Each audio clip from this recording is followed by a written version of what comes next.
Hi, this is Hitman SOS, and this is part 2 of my characters that have only had one action figure made of them. Thanks to the response of my first video, I've decided to go all the way with this, and I've still got a whole bunch of figures to get through. So there's probably going to be quite a few parts to this video. The first figure I'm going to show you is Skinner. So this is his name is Steve Curren. He was previously in a pretty successful tag team called the Fabulous Ones, which they never wrestled in the WWF or anything like that. I believe they were probably AWA. They had a feud with the Road Warriors. They were managed by Jim Cornette. I do know that the Road Warriors respected the Fabulous Ones, and there's a kind of a well-known event where they refused to actually lose to the Fabulous Ones because they respected them so much.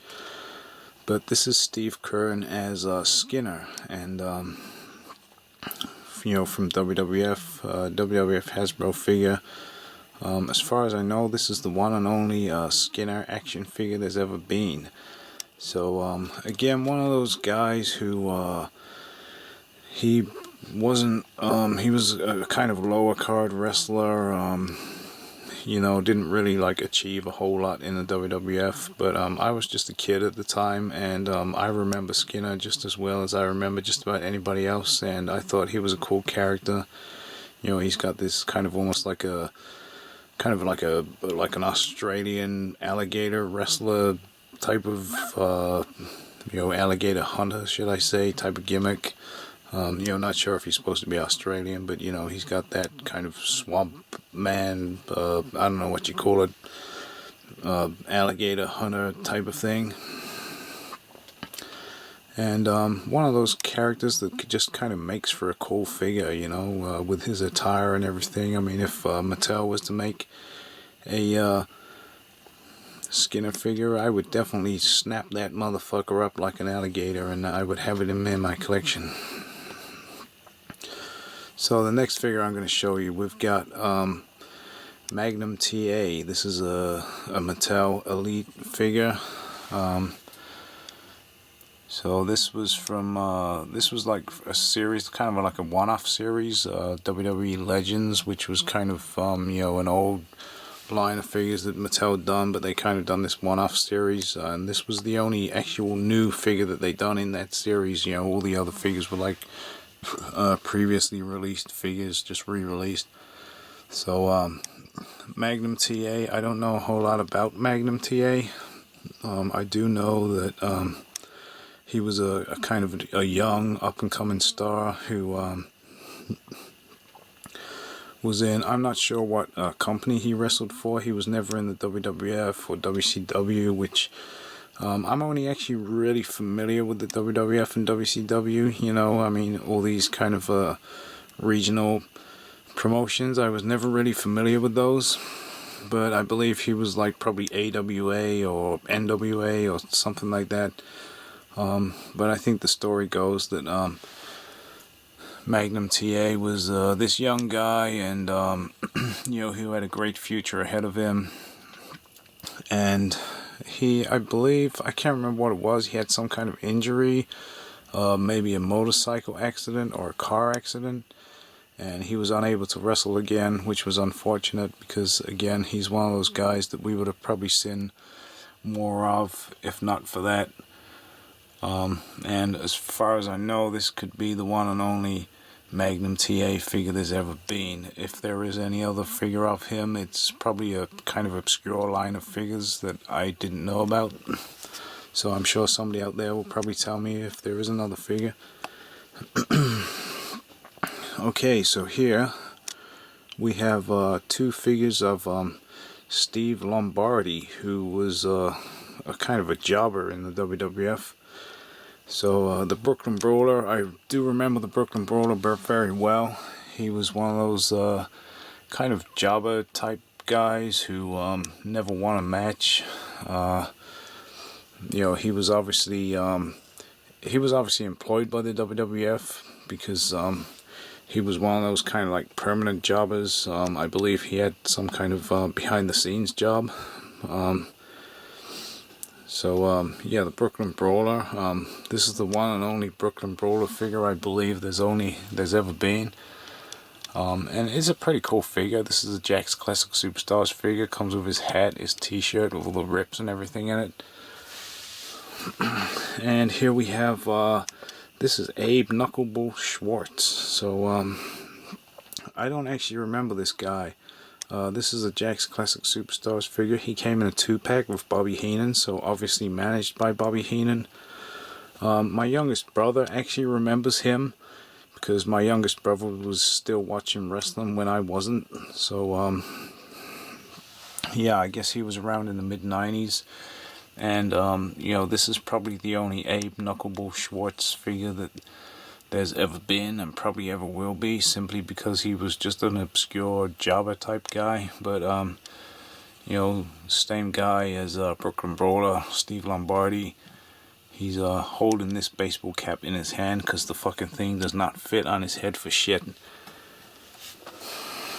And here we have, this is a UK exclusive WCW Galoob figure. This is Elegante. So again, not 100% sure, but this could be the only Elegante figure that there's ever been. Obviously Elegante, he went to the WWF and he became known as Giant Gonzalez. Jack's done a couple of Giant Gonzalez figures. I have a Hasbro Giant Gonzalez figure, but this, I think, as far as I know, is the only Elegante there's ever been.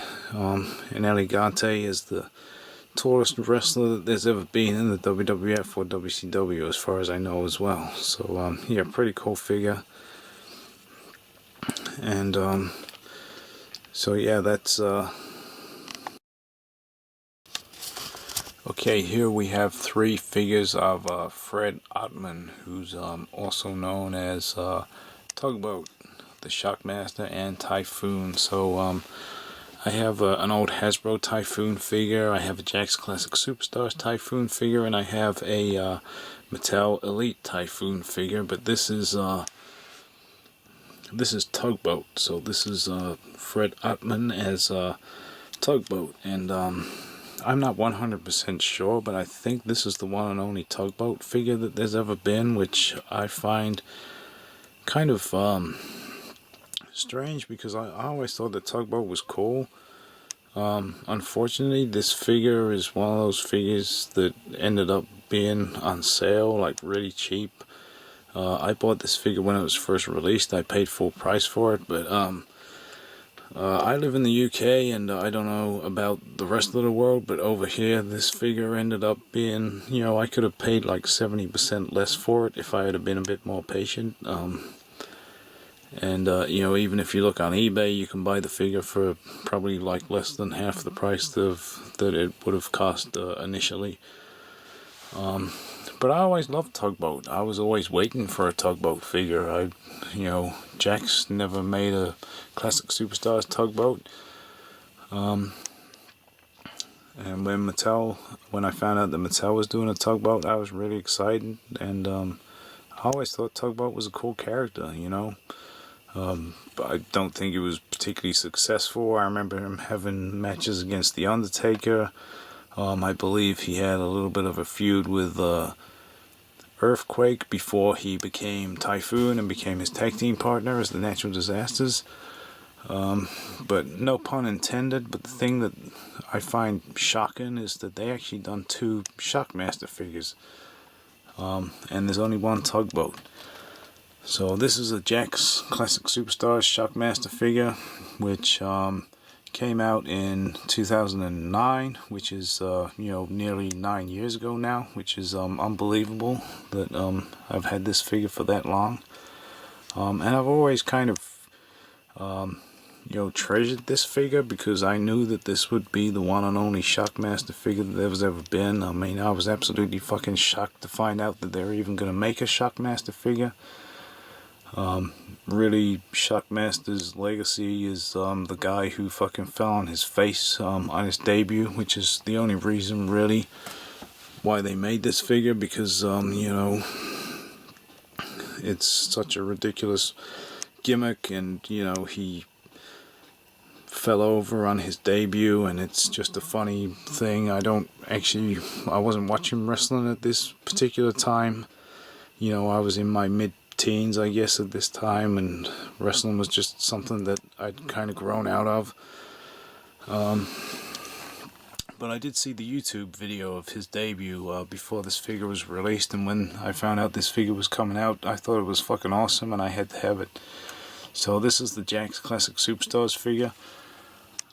He's got the same head as the Jakks Typhoon figure. The helmet kind of sucks. You know, it was a Star Wars Stormtrooper helmet that he wore. I just thought, due to like licensing reasons or something like that, they had to make it look completely different to a Stormtrooper helmet.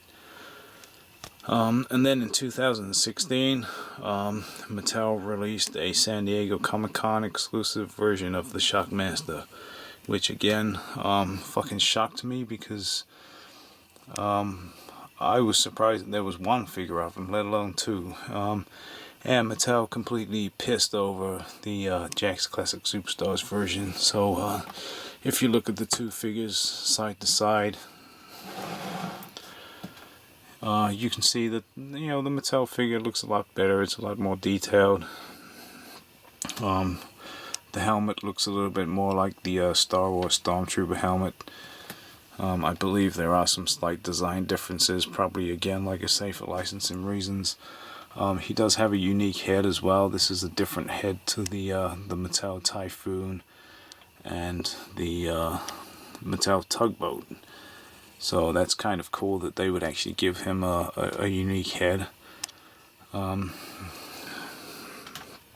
this is exactly the kind of thing that I love to see in action figures, these kind of obscure kind of guys. I was fucking shocked that they actually made a Shockmaster figure, and then when Mattel also made a Shockmaster figure, that was, yeah, I never thought that I would ever see a Shockmaster figure, let alone two Shockmaster figures. So, that's fucking awesome. So I just want to say thank you for watching, and please look out for part 3 of guys who have only ever had one action figure made, or obscure versions of guys that you probably wouldn't expect to see.